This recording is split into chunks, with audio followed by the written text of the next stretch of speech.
Welcome everybody to the new and improved OPG Live. We have a new studio, a new format. We're really excited. This is just going to get better and better. I even got a haircut and shaved for this event. You were extra prepared. So, yes, I am. I am professional photographer Ian Plant, and I'm here with Lilia Khalif from Outdoor Photography Guide, and we are your hosts for the new and improved OPG Live. Yes. So this is going to be a really exciting episode. I'm going to give you some tips for spring photography.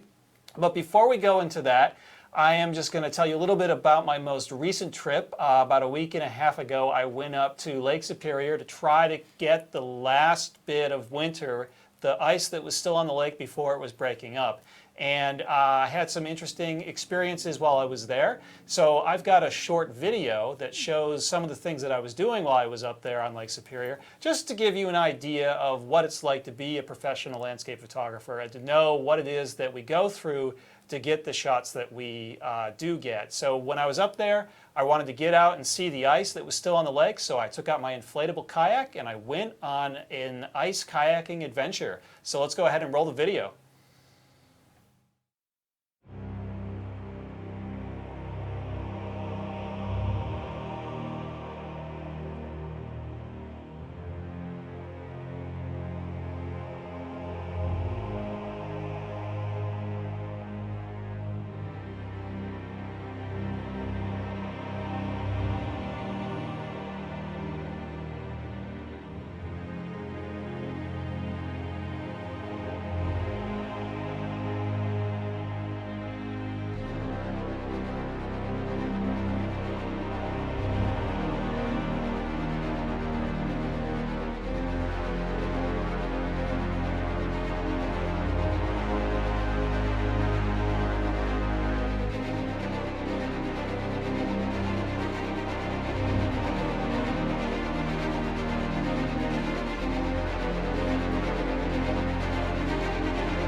Now, you'll have to pardon me because I'm not a professional cinema photographer, so the video is probably a little dramatic with the music and anticlimactic at the end. But I did go up there. I spent several days exploring. Every day I'd be hiking from a place where I could park through the snow to get to the lake shore, and then I would set up my kayak and go kayaking for hours looking for interesting photo opportunities. And I went through all this effort. I was in frigid waters that were just a little bit above freezing, so it was very dangerous. I had a full dry suit on with many insulating layers so that if I did go in the water, I wasn't going to succumb to hypothermia right away. And I did all of this and didn't take a single good photo. So I had a few challenges. The ice was breaking up, which was really nice. But as you could see from the video, a lot of the ice had a lot of dirt and sand on it, so it wasn't very attractive. And also, the ice was breaking up really fast. We went directly from winter to summer. We just skipped over spring altogether here in the Midwest. Yeah, pretty much. Yeah, so when I was out there, it was actually pretty dangerous because the ice was melting fast. It was breaking up fast. It wasn't really safe to walk around on the ice. And there was a lot of ice that were on the cliffs, and it was melting so fast, and giant chunks were breaking off suddenly and splashing into the water, so it wasn't safe to be kayaking in these locations, and it certainly wasn't safe for me to get out of the kayak and to set up my camera, my tripod in the water underneath these big blocks of ice that were periodically coming down. So all that effort, and I didn't even get a single shot, at least not from the land. I did have some success flying my drone. Oh, the drone is back. The drone is back, and of course I know what question you're going to ask me, Lilia. Was the drone crashed? Is the drone okay? Is it still alive? Well, the answer to all of those questions is yes. The drone, I did What crash a surprise. I did crash my drone again accidentally. I was backing up to get a shot, and there was a tree there that I didn't notice, and the drone hit the tree, the propeller snapped, and the whole thing came tumbling down about 30 feet, landed in the snow, so the drone is actually fine. A little bit of a cushion then. Yeah, exactly. So the drone's fine, it's flying again. I'm clearly a terrible pilot, but I'm getting better because this time I didn't destroy the drone when I crashed it. So next time I'm hoping I won't crash it at all. But I did have some success flying the drone over the ice pack as it was breaking up. And you can see from some of the photos that I took with the drone that the ice would break up. It shattered into all these little pieces.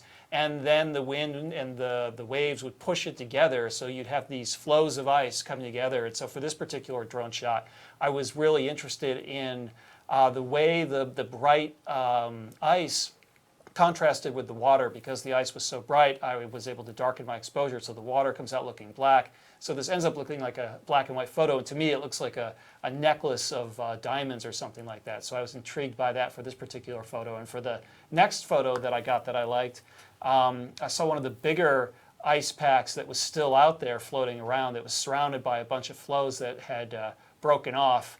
And I had a little bit of the blue from the sky reflecting in the water to add some color. And it was really interesting to see these things. And I made some halfway decent photographs. Nothing that I thought was really great. You know, this is how it goes with landscape photography. You can spend a lot of time in the field. And it's easy enough to make decent photos, and sometimes you're lucky and you can get some good photos. But to get those really great photos that really stand out and attract people's attention can take a lot of hard work, and often that hard work goes unfulfilled. So I got a few photos that were okay, but nothing that I thought was great. And as I said, the temperatures quickly started getting very, very warm in the Midwest area. That day I was kayaking in the video, it was actually about 60 or 70 degrees out. So I was dressed for the water in case I went in. Oh, a full body suit in the 60-degree sun. sun. Exactly. Yeah. So my biggest problem was keeping from overheating. And that meant that those ice floes that were there were disappearing very fast, breaking up and melting very, very quickly. So I had the short window of opportunity to catch the ice breaking up, and it was gone pretty fast. I haven't been up there recently, but I'm guessing that most of the ice is now gone. There's not that much left, and we have gone from winter into spring. Yeah. But spring is a great time to make photographs, and I'm going to talk a little bit about my favorite spring photography techniques before we get into questions and answers from the audience. So without further ado, let us dive into some of my spring photos and the techniques that I use to bring my spring images to life. So with this first photo, one thing I love about spring is that you have a lot of water. You have snow melting, and you have a lot of April showers bringing great May, spring photographs. So this is a time of year when the streams and the waterfalls are running pretty high, and that can be much more attractive for photography than in the summer months when the water levels start getting a lot more low.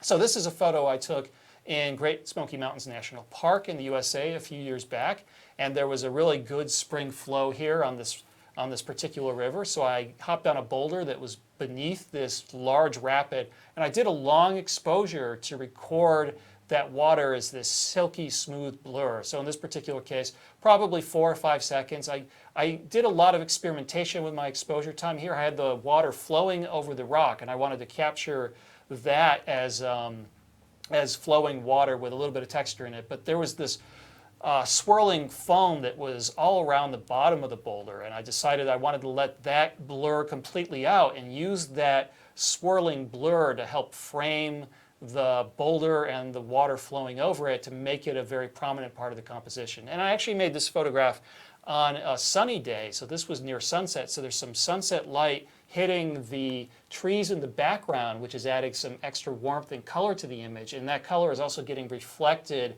in the water where you can see reflections, that thin water on the top of the boulder that's flowing over the boulder. You're actually picking up some of the reflections in the background with a little bit of blue sky reflected in there as well, so there's a complementary color scheme that works really nice. And that's the technique I use for this particular shot. Moving on to the next photo, the other thing that I really love about spring and what I think sets spring apart from summer is the variation in the colors of the greens. When you move into summer, all the greens that are out there on the trees and the plants all seem to kind of move into this one tyranny of green color. But in spring, you've got all these variations. You've got yellowish greens, you've got minty greens, you've got bluish greens.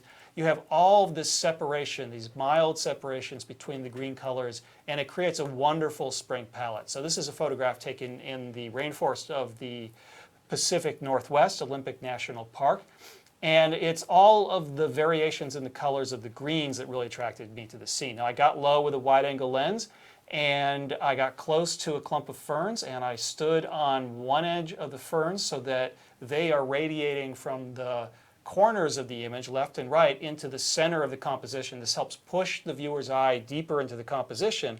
And actually I made this photo right after it rained a little bit, and the clouds that had been there when it was raining were lifting just a little bit. So there was a little bit of light breaking through the clouds. So you can see that magical glow in the background. That's the result of that bright overcast light.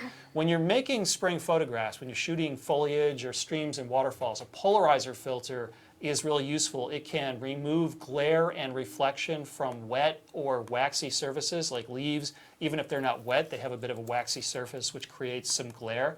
And that helps the native color to come through. What I like to do is I spin the polarizer, and sometimes I'll let a little bit of that glare stay around. As you spin the polarizer, you'll see glare in different parts of the scene disappear or reappear. So for this particular shot, I kept spinning the polarizer until I found the right balance, where there was just a little bit of glare still left on the ferns in the center of that radiating fern pattern. And you can see that it's a little bit brighter than the ferns that are around it. And that helps pull the eye to that spot of the composition. It makes it much more prominent because something bright is going to attract the viewer's attention. So I use that as a compositional tool to make the composition more exciting, to make the visual design more exciting. Moving on to the next photo. The third thing that I love about spring, we've already talked about all the rain. All that moisture in the air combined with the cooler temperatures of spring relative to summer means you often get some really exciting atmospheric events. You get the chance of fog and mist, especially in the morning. One of the best times to get fog or mist is if you have had a lot of rain the day before, and then at night the skies clear out and the temperature drops considerably. That cooling mixed with all the moisture in the air means you might get fog or mist in the morning. And if you can get above that fog or mist, if you're in, for example, a mountain area and you can easily get up to the top of the mountain, you might be lucky to get above the clouds and be looking down to clouds in the valleys below. So this is a photograph I made a few years back in Shenandoah National Park, and I drove up to Skyline Drive, and I found an overlook with some really beautiful spring trees in the foreground, and I was looking down into the valley below where clouds were filling in the valley, and there's that one mountain in the background sticking up just out of the clouds, so it adds a little bit of extra texture to the photo. So I went wide with this to include some of that beautiful morning twilight sky, and you've got a little bit of sunrise glow in the background, and the whole thing just came together. But it was the fog in the valley that made it work. Without that fog, this photo, I don't think, would have worked at all. So that fog, that moisture is a real critical element of spring photography. Moving on to the next photo, you can see, here's another example of how that fog can transform an otherwise uninteresting spring scene into something considerably more magical. So I made this photo in the redwoods of California about 2 years back in May during the spring. And I had wandered around the redwoods a lot and not really gotten very many interesting pictures. The trees are beautiful here, but they're really just big trees. And it was only when I got there one morning and there was this layer of fog hanging around the tops of the trees that the magic really happened. And it got better and better as the sun rose higher and higher. So I made this photograph probably around noon. I knew it was about lunchtime because my stomach was growling considerably.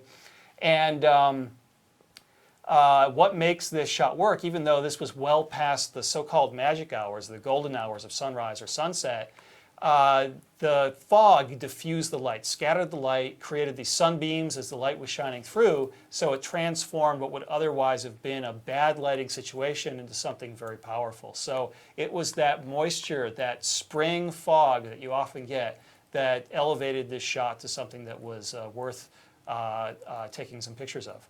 Moving on to the next photo.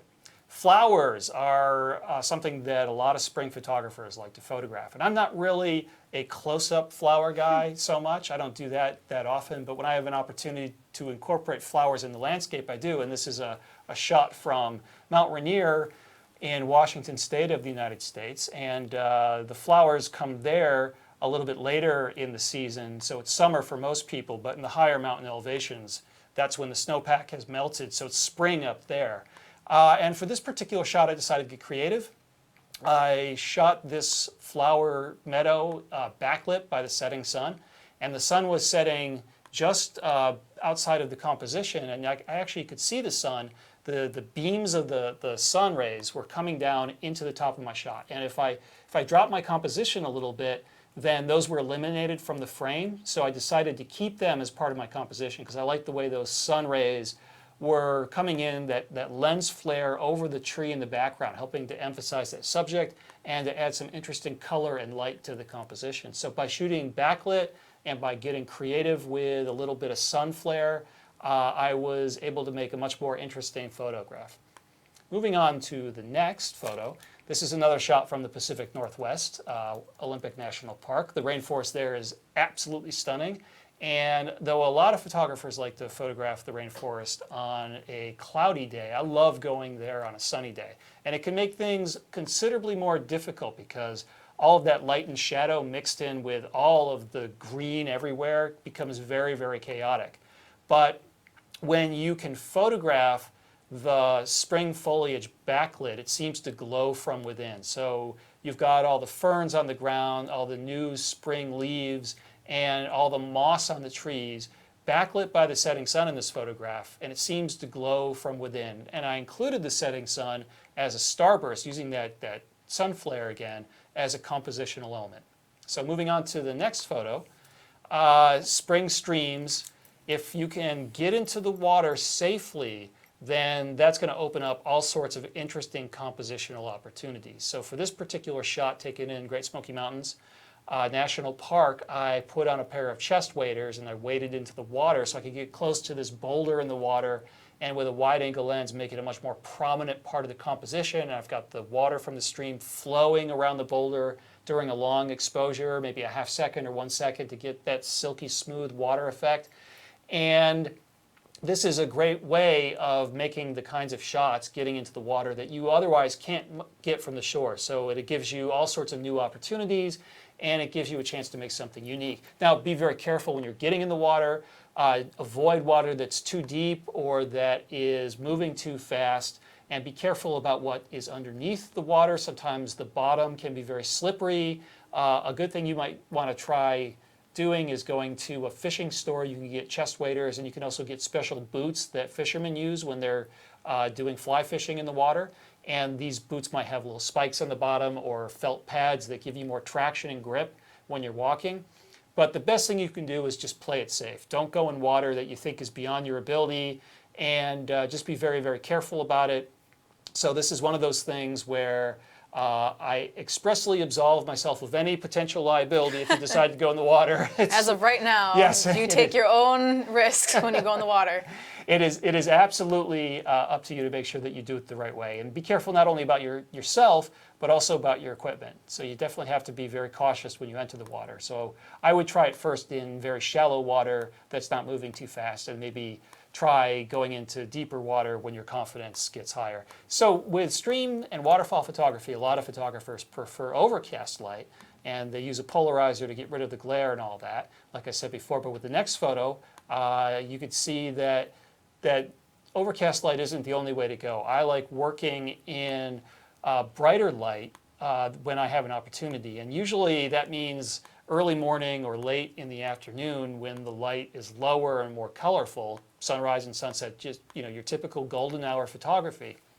And for this particular shot, also in the Great Smoky Mountains, you can see that there was some sunset light on the hill in the background, and so all of the foliage there is glowing with this warm color that is being reflected in the water. So this adds some extra color to the composition that you otherwise wouldn't have if you shot this on an overcast day. On an overcast day, it would, you'd basically have green and white in the photo and nothing else. But when you shoot in mixed light, you end up bringing in some of the warmer yellows, maybe some reds, depending on how late it is or early in the morning if you get that really strong early sunrise or sunset, late sunset light. And you also bring in some blues because the blue sky above is reflecting some light down into the scene. So it adds just a bit more color and moves you away from that pure green color palette.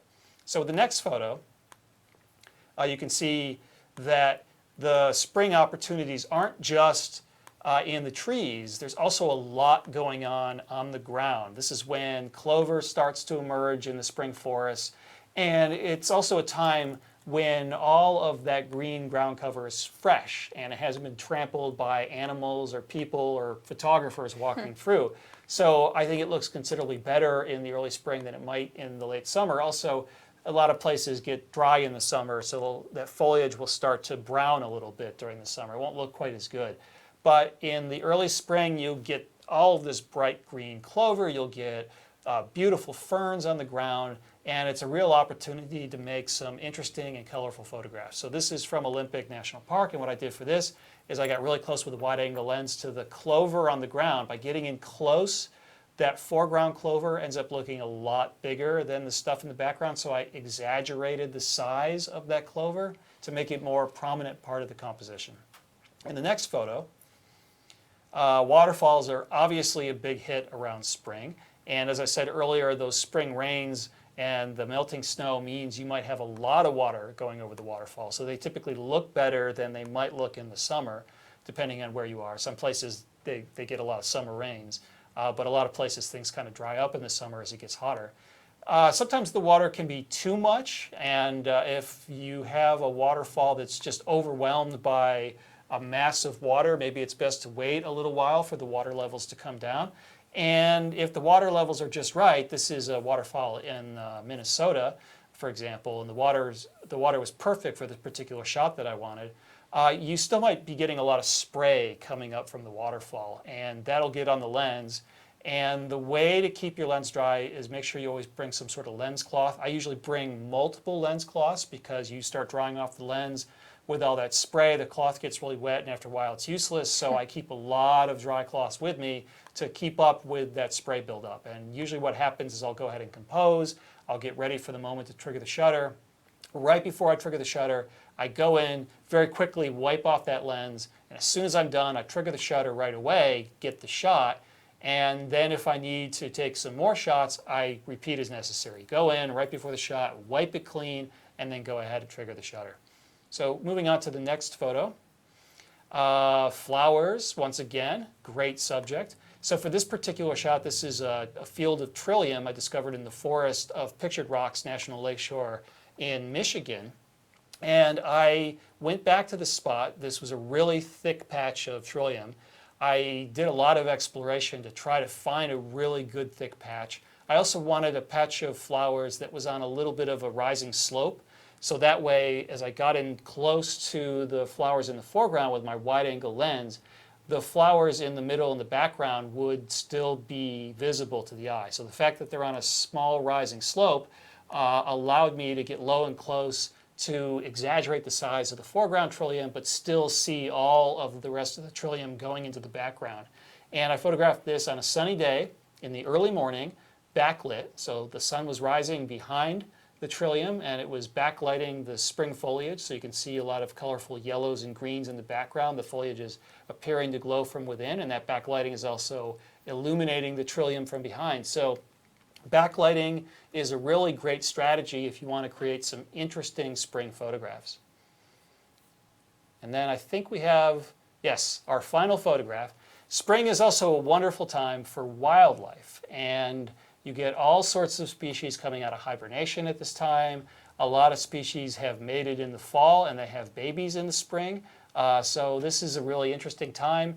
The wildlife is usually hungry, it's usually active in the spring. So it's a really great time to make wonderful spring photographs. And you can use a lot of the techniques for the landscape photos that I've shown you for the wildlife photography as well. You know, it's a good idea to maybe go a little bit wider than you normally would. Don't zoom in so tight on the subject, and include a lot of that beautiful spring landscape around your wildlife subject. So this is a shot of a white-tailed deer fawn from Shenandoah National Park.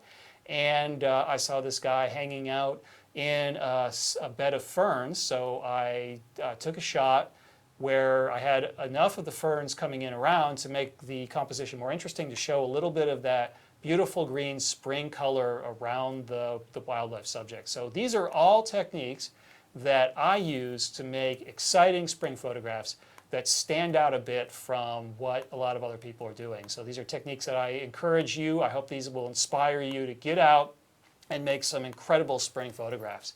But I think we are now ready to answer some audience questions. And we've got a lot coming in, don't we, Lily? Yeah, and just as a side note, if you're used to the old format, please know that you can ask questions in the little box below. We no longer have a chat like we did in Webinar Jam, but keep on asking them and we'll answer as many as we can in the time allotted. But with that, we'll get started. Our first question is from Rico, who asks, how do you avoid taking a cliche flower picture? Well, okay, that is I'm not exactly sure what the cliche flower picture is that you're referring to. Maybe just a straight up close up? Yeah, maybe that's what it is. Well, I think one way to avoid doing that is just simply not do that, right? But what would you suggest other than that? What are some interesting compositions for flowers? So I obviously don't like doing a lot of tight work with flowers. There's nothing wrong with it. It's just kind of not my jam.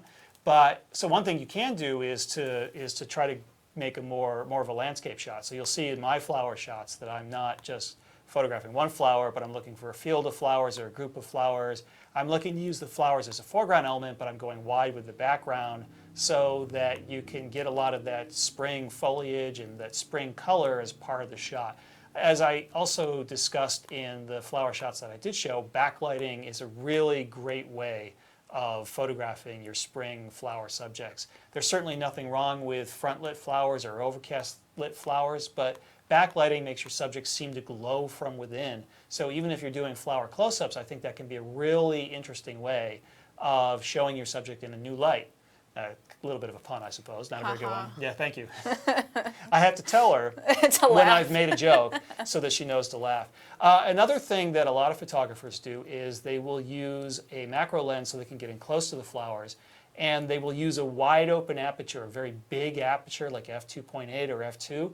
And what they'll do is they'll selectively focus on only a part of the flower, and usually it's the little things that are sticking out of the flower. What are those? Stamen? The stamen? Yeah, exactly. I'm the nature photographer, and I don't know what they are. But thank you. I've taken biology classes. So you focus on that one part of the flower that's the most important part of the flower, and let everything else go out of focus. And in this selective focus effect can be very beautiful if you do it right, especially with a chaotic background. If that chaotic background's in focus, it detracts from the main subject, the flower. But if you can throw that all out of focus and just selectively focus on a flower or the part of the flower, you can get a much more artistic and beautiful shot. Very relevant question next. In talk of flowers and lighting, what aperture did you use on the Trillium photo to get the total photo in focus? So that was Kathleen, by the way. Yes. Sorry. Thank you, Thank you, Kathleen. That probably was shot at like f11 or f16. When you're doing these near-far landscape shots, you need to stop your aperture down to get everything in focus from near to far. And this question about focus comes up, I think, in every single episode of OPG Live. And it can be a real challenge to talk about this because it gets into some really complicated territory about hyperfocal distance, which is exactly as scary as it sounds. Sounds intimidating, yeah. It is, very. And all of that. But I do cover all of these techniques for getting sharp near to far focus. So I talk about using the right aperture, about how to select your hyperfocal distance, about how to use techniques like focus stacking, which is a computer technique where you blend multiple exposures together taken at different focus points to get that seamless near-far focus. I discuss all of that in my Focusing for Landscape Photography ebook and video course, which is available on the OPG shop. I think Lilia has already put a link to that in the comment section because we knew we were going to get questions about that. Yeah, just in the text right below the video, you should see a click here to see the in focus. Yeah. And it's definitely a very helpful book. I tried to distill all of these complicated and, what was the word you used? Intimidating concepts into something that's simple. And I think by the end, you'll understand all of this. It is something I could talk about for a long time. So this question, I always kind of punt on it because we could spend the whole episode talking about it and people would still be confused. So check out Focusing for Landscape Photography. I think it'll help out a lot. All right, our next question is from Marcus saying, "Hi Ian, we get a lot of rain in the spring. Hi, Marcus. Wondering if you have any best practices for capturing landscape shots when there is moderate to heavy rain." Okay, so I definitely think that a spring landscape looks best after a good soaking rain. So usually I prefer like a light soaking rain because then it... If you can choose a light soaking yes, rain. Yes, exactly. If you can put in your order ahead of time, you put in an order for light soaking rain. That way everything is nice and wet and fresh, although the foliage is wet, and the rocks around the streams and the waterfalls, that's all wet. And that's really great having that all wet because you can use a polarizer and you can get rid of all the glare that creates and reveal that native color of the foliage, and you bring out some great contrast. Those rocks will go black when they're wet when you spin the polarizer and get rid of the glare. So it enhances the color and it enhances the contrast of the scene. When I'm photographing a waterfall or a stream and it hasn't rained and all the rocks maybe at the bottom of the waterfall are dry, they don't look that attractive, I will actually spend a good half an hour or so splashing water. Yeah, I know, it's ridiculous. Take but a I do bucket it. with. Yeah, I will splash water on those rocks so I can get that deeper black contrast look to the rocks. It just makes your waterfall shots look a lot better. Don't be afraid to alter your rocks, I guess. Yes. Moral of the story. Yes, exactly. There's no reason why you can't alter your rocks. I like that. Like a heavier rain can be problematic because it might cause the streams and the waterfalls to rush a little too much. It can be really unpleasant for you when you're out there, and you certainly don't want to be photographing in a heavy rain for the most part. It's hard to keep your equipment dry, and all that rain in the air can diffuse the scene quite a bit, so you might not get that really sharp, colorful look that you would otherwise. So the best thing to do is to wait until the rain stops before you start shooting. And it's a good idea maybe to bring a rain jacket, bring an umbrella, be out there when it is raining so that you're ready to shoot as soon as the rain stops and everything is fresh and wet and colorful. In terms of, since we're talking about photographing in streams, in the rain, all this water, Mari asks, when shooting while standing in a river or stream, do you have any recommendations for keeping your camera dry, and do you use any waterproof equipment? Okay, that is a fantastic question. My number one recommendation for keeping your camera dry is don't drop your camera in the water. Keep it out of the water. It's kind of unavoidable when you're working near the water that you're going to have the camera out. It'll either be in your hand as you're putting it on the tripod or it'll be on the tripod. So there's always some risk. Usually what I'll do is I'll bring a dry bag with me, which is like a vinyl bag that you roll down the top and you seal it. And so if there's any accidental exposure to the water, that'll keep the camera safe and dry. But that's only useful when you're maybe moving through the water. At some point, what's going to happen is you're going to have to take the camera out. So you just have to be very, very careful. Usually what I do is when I get into the water, I put my camera on the top of the tripod. I mean, first I'll go in the water and scout it out without my camera. I'll bring my tripod with me, and I use the tripod as basically a stick to probe the water to make sure where I'm walking is safe, that it's not too deep, that the water's not moving too fast. And actually, if you spread the three legs out, it becomes much more stable for you than if it's a single stick. So I actually will put the tripod in front of me and use it like a walker in a sense. I'll put it out. Like I'll an set old it up. person?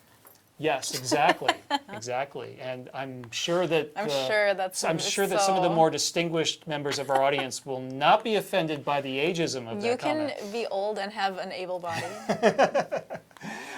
But yes, it is, that's what I'm talking about. I'll put the tripod in front of me and I will get it settled in the stream before taking a step forward.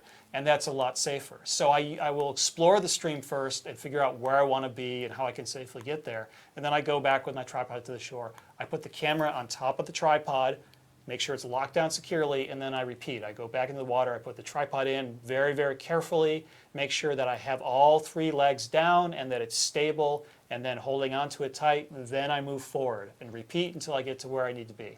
That I found is the safest way to make sure that you're going to be safe and it minimizes the risk of your equipment falling over. I can't emphasize enough though, be very careful when you get into the water.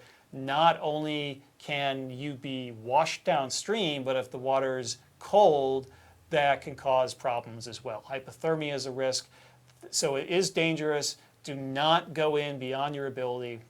Play it safe and don't go beyond your knees when you first start until you feel a little bit more comfortable. PSA for the day. Be safe in the water. Yes. Our next question is from Kathleen again. How did you manage the backlit photo of the rainforest using a digital camera? Is it HDR? Otherwise, the contrast is so great, it must have been difficult to catch that range of light. Yeah, that's a great question. And actually, the contrast isn't quite as extreme as you would think. If I had taken that backlit photo maybe in the middle of the day, then the contrast might have been more severe. And to preserve the highlights, to keep those backlit highlights from being overexposed, I would have had to keep my exposure relatively low, which meant that a lot of the scene would have gone into silhouette.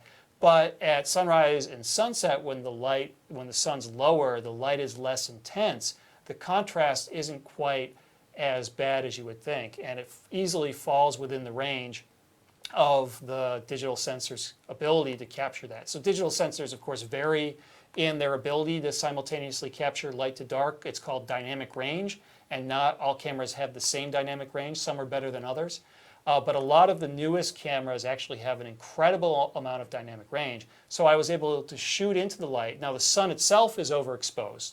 I didn't make any effort to keep the sun from being too bright, but I did manage to keep the highlights from overexposing and still get detail in the shadows. And then you can selectively boost the shadows a bit when you're processing, and it looks pretty good. All right. Our next question is from Jeremy, who asks, "Hi, Ian. How do you prepare for and deal with different regulations, like where you're allowed to go in different national parks, such as walking in river streams, going off trail, etc., etc.?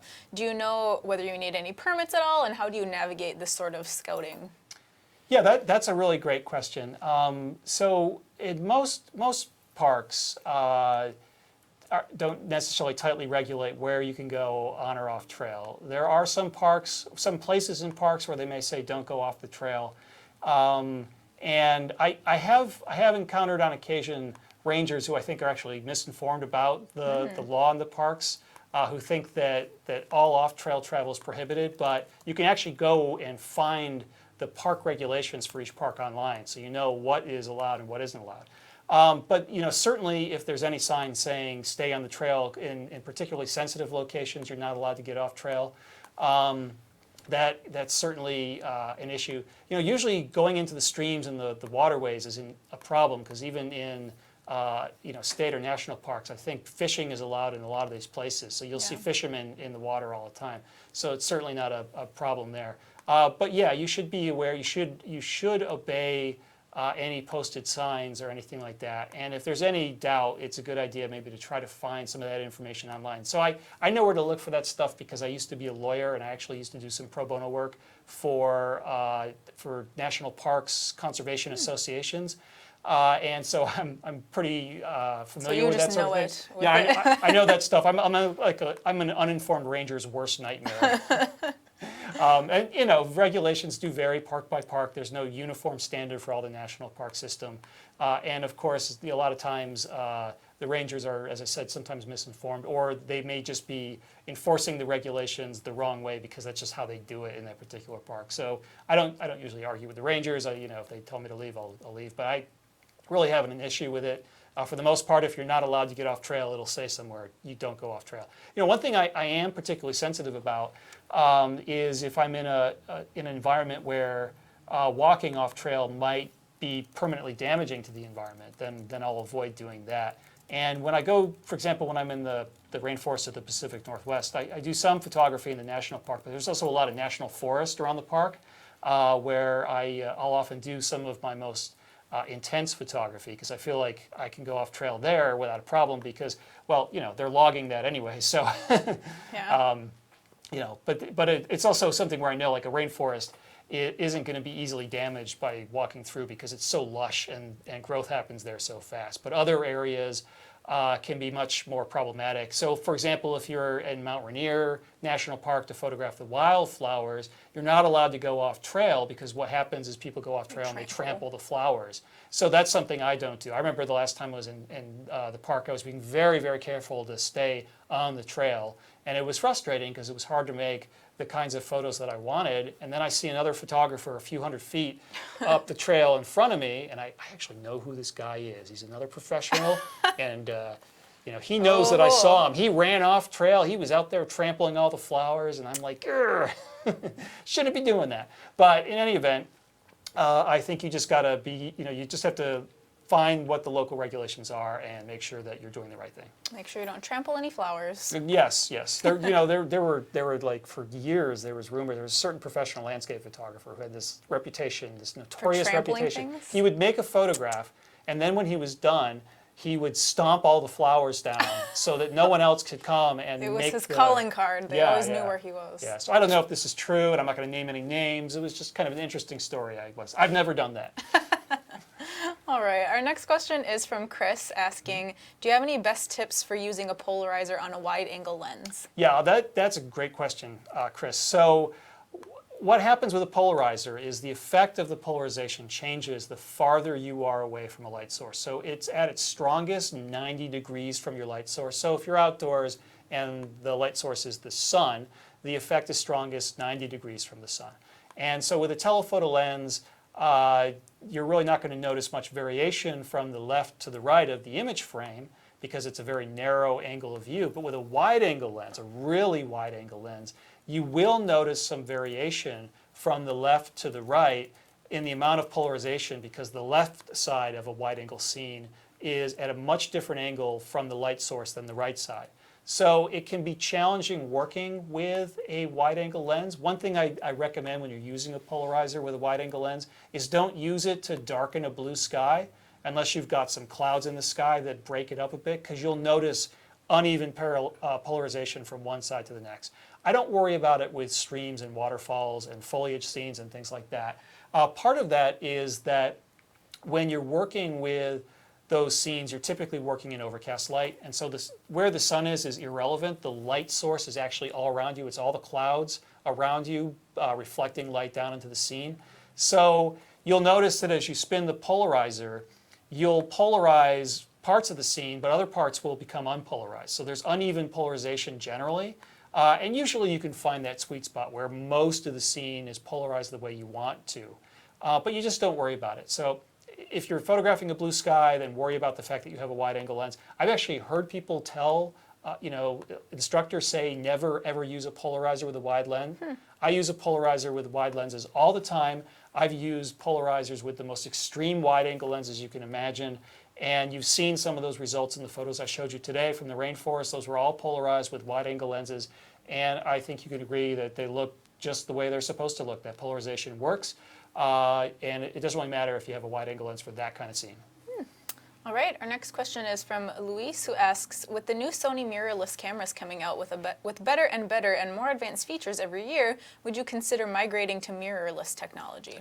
Yeah, so Sony, I have never used the Sony cameras. I'm not very familiar with them. I know a lot of landscape photographers are using the Sony mirrorless cameras because the sensors in those cameras are incredible. Like I know a bunch of guys who used to shoot Canon like I do, who switched to Sony and use an adapter so they can use Canon lenses. Those cameras are a little bit lighter than a full frame DSLR, and as a result you can get stunning image quality and have something that's a little more lightweight. Now I do a lot of wildlife and travel photography, and for that kind of photography, having a traditional DSLR with an optical viewfinder, that's a bit easier to use than a mirrorless camera. So with a mirrorless camera, you get this projected live view, this electronic view, and it can't keep up with motion all that well. I mean, the technology keeps getting better and better, but there's a little bit of a blurring in the video feed that you see, a little bit of lag. So if you're shooting wildlife and you need to capture that moment, you have to trigger the shutter at the precise moment. It's better to have an optical viewfinder, just a little bit better. So that's why I haven't considered switching, and I've been a Canon guy for a long time. I even was using Canon during the dark ages where the Sony and Nikon sensors were blowing away anything that Canon had, and the Nikon lenses were king of the court. I mean, this was during the time I was using a Nikon 14-24 lens on my Canon camera with an adapter because that lens was so incredible. And I did it just because I didn't really feel like switching. I'm stubborn. All these systems are Creature of habit. Exactly. I mean, all these systems are great. Some have advantages or disadvantages, at a particular time. I know that during the Canon dark ages, a lot of my colleagues switched from Canon to Nikon. And now I feel like I'm pretty good for staying with Canon because Canon technology has gotten better, and their some of their lenses are just are now king of the court. So it doesn't really matter what system you use; they're all good, and I don't really have any preference for brands. The Sony systems are absolutely fantastic. If my Canon camera were to disappear tomorrow and a Sony system were to appear poof right in front of me, I'd use that and be perfectly happy. So they're all good. All right, our next question is from Tony, who asks, where do you focus when trying to get near and far subjects in photos with a ratio of f11 or higher, such as the trillium or the green leaves and trees? Well, Tony, that is a question that is answered very precisely in my Focusing for Landscape course. So I strongly recommend. This is a very complicated topic. It's not easy. There's no one rule that fits all scenes. It's always different. As a general rule of thumb, though, when I'm trying to get that near to far focus with a wide-angle landscape scene, what I do is I estimate the distance from my camera to the foreground object, so the nearest part of the scene that's in your composition. I estimate the distance to that. So let's say there's a clump of flowers in my foreground, and those flowers are 4 feet away from my camera. Where I focus is at a point that's twice as far from that. So if that foreground's at 4 feet, I focus at 8 feet, and then I stop down to a small aperture to get the depth of field that I want. That's just a basic rule of thumb. I think if you really want to learn how to master this and to get it right each and every time, then definitely check out my course, Focusing for Landscape Photography. It will answer all of your questions, and believe me, trust me, at the end, it will actually make sense. I hope. Right. You hope. All right, our next question is from Gabriel, who asks, hello, Ian. Hello. Do you use filters on a regular basis, and if so, what type? So I don't use filters as much as I used to, but the filters that I still use, my chief filter that I'll use is a polarizer. And I've talked about how a polarizer is great for spring photography, for waterfalls and foliage, and so I still use that quite a bit. The two other types of filters that I occasionally use, one is a neutral density filter, which is designed to block the amount of light coming into the lens. And a neutral density filter can be useful when you want to experiment with long exposure effects, but it's too bright out to get a long exposure without using the filter. So sometimes you can make your exposure longer by stopping down your aperture, using a smaller aperture and letting in less light, or you can drop your ISO to decrease the sensitivity of your sensor to the light.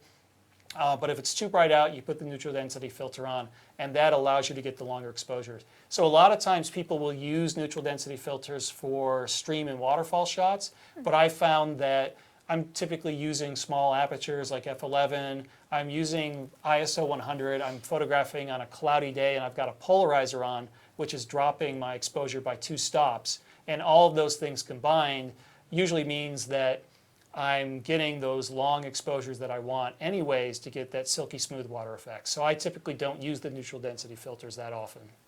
All right, our next question is from Wendy, who asks, hi Ian. Hi Wendy. I was wondering if you worry about wild animals while you're out shooting in the mountains, forests, and etc. What do you do to ensure your safety? Well, I do worry about wild animals because quite often I'm actually out looking for wild animals to photograph. So usually I'm worried that I'm not going to find them, not the other way around. You worry about scaring them away. So my best tip, though, if you're worried about maybe bears or cougars, make a lot of noise for bears. Yes, you do want to make a lot of noise. Unless it's a grizzly bear. Black bears, grizzly bears, slightly different. Not different tips for staying away from both of those. So you're a bear expert? I have run into some bears in the woods. Yeah? Yeah. Okay. We make a lot of noise. My friend she's really paranoid. I mean, you don't need to... And she claps when we're hiking so that we don't run into any bears. Well, it's pretty much a given that you make a lot of noise, whether it's the bears or not. Well, I mean, I'm just saying, make a lot of noise to avoid bears if you're concerned about bears. Yes, definitely make a lot of noise. But my favorite tip for safety from wild animals is to make sure you always bring a friend who is slower and tastier than you are. Oh, I have 2 friends that I bring along, and they're both slower and tastier than me, so win-win. But so animal encounters are pretty rare, but definitely you can, in certain areas there will be, bears are probably the the single greatest threat to people who are in North America. Obviously, different parts of the world, different animals that you have to be worried about. Bear encounters are pretty rare, but as Lilia said, you do want to make a fair amount of noise. Always good to be with someone else if you can. That way, if there's any trouble, there's someone who can come to your aid or who can go and get you help. And chances are the only bear encounters you'll have will be of the good photographic kind, and Hopefully. you won't have to worry about it. Yeah. I haven't been attacked. I've seen bears, but I haven't been attacked by one yet. So. So I have encountered both in my life black bears, brown bears, and polar bears. Oh. No grizzlies. Well, grizzlies are brown Oh, bears. they're brown bears. Yeah. They scare me. I've only seen They're black bears. terrifying. I'm Minnesotan, so Yeah. they're kind and gentle. Grizzly bears, not so much. Black bears are the dangerous ones. Actually, Are they they're really? I responsible- find yeah. grizzly bears like more because they're more aggressive, aren't they? Well, grizzly bears are bigger, Yeah, and they have that hump. if you had to choose between being attacked by a black bear or a grizzly bear, I think you'd go for a black bear. But black bears actually attack people more often. Usually it's they? because they come into contact with people more often. Oh. I think that's part of it. But they have very different responses to threats, black bears and brown bears. So in any event, you don't ever want to have a bad encounter with a bear. I remember once I was in Shenandoah National Park with a workshop group. We were photographing waterfalls, and we were coming up the trail from the waterfall, and we saw 20 feet off the trail this big black bear, a big male, was eating termites out of a log. And Just we chilling. Yeah, so we just stopped. We Yeah. couldn't really photograph him that easily because he was in the trees. And we didn't want to move off the trail or anything like that. So we were just watching him. We thought it was like a perfectly chill encounter. And then at one point I realized the bear hadn't noticed we were there. They have very bad eyesight. So he wasn't paying attention. He didn't hear us. He didn't see us. But suddenly he smelled us because he looked up at us. Ugh. And he got this really aggressive look on his face. See, that's the thing. Rangers always tell me they're like, you don't want to sneak up on a bear. Yeah. You want to let them know you're there. Otherwise, they get panicked. Yeah, and this bear, the black bears in Virginia don't really seem that big. Like most of the bears I've seen, the female bears look like the size of a big dog. But this big male was big, and he decided to let us know he didn't want us there, so he smashed his paw on the log that he had been tearing apart, and it was this big crunch. And I realized how powerful and how strong that Yeah. bear was. So I said, everyone, let's go. So, bears, even the bears that are relatively small are still incredibly strong animals. So definitely be careful around bears. Well, that was a bear tangent, Yeah, but that I was a enjoyed it. huge bear tangent. There's no problem with a bear tangent every once in a while. All right, our next question is from Kasoon, who asks, is landscape photography dying with a decreasing demand for wall hanging pictures? Very drastic change of topic. that is why I am here talking to all of you, because landscape photographers can't make money selling their pictures anymore. Yeah. So it's an interesting question. Certainly the demand for landscape photography. I shouldn't say that demand has gone down. It's just that supply has vastly increased. So it is very difficult for nature photographers in particular to make a living selling their photos like they did a long time ago. I'm not sure that there's less of a demand for pictures to hang up on the walls, though I do think because a lot of people are doing photography, a lot more people they're hanging their own work up. So yeah, definitely. All right, our next question is from Daphne, who asks, when I photograph a scene and download it, I check for the megabytes and find that they are all over the place. I shoot RAW 90% of the time, and when I convert a RAW to a JPEG, the MBs are really low. How do I keep those megabytes high? I know if you work on an image, the megabytes are less, but mine are all different without even touching the image. I would appreciate your input.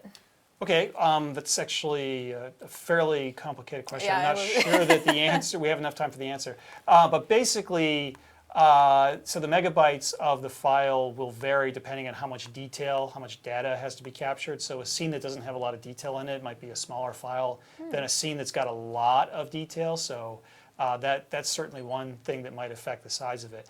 But when you output your raw file as a JPEG is a compressed file format. So what happens is you're throwing data out to make the file smaller. And so there's the potential that you might lose some quality. So if you want to keep your megabytes up, don't output your file as a JPEG. Just simply the raw file. If you keep the raw file in Lightroom, if you're using Adobe Lightroom, that can be the base file that you use whenever you need some sort of output. So that way you always keep the raw file never gets changed. Even when you make adjustments to the raw file, all you're doing is creating computer code that tells the computer how to show that raw file. It's not actually changing the data in the raw file. That's always preserved. So that way you'll never lose any of your megabytes. All right, our next question is from Jason, who asks, how do you balance your love of photography with an ability to simply enjoy nature? That is a great question, because I used to just be a nature enthusiast before I started photography. Growing up, I lived in upstate New York. I spent like every weekend of my my late childhood and early young adulthood in the Adirondack Mountains of upstate New York, backpacking, canoeing, hiking, rock climbing, all sorts of stuff. And when I got my first camera, it just seemed like a natural segue for me to start doing nature photography. This is something I already loved. But now when I'm in nature, I'm carrying 20 pounds of camera gear with me. I'm under a lot of pressure to make photos. I really, the honest truth is, it is difficult for me just to appreciate nature the way I used to without a camera. But I think it's fair to say that with a camera, I've learned to appreciate nature in a much different way.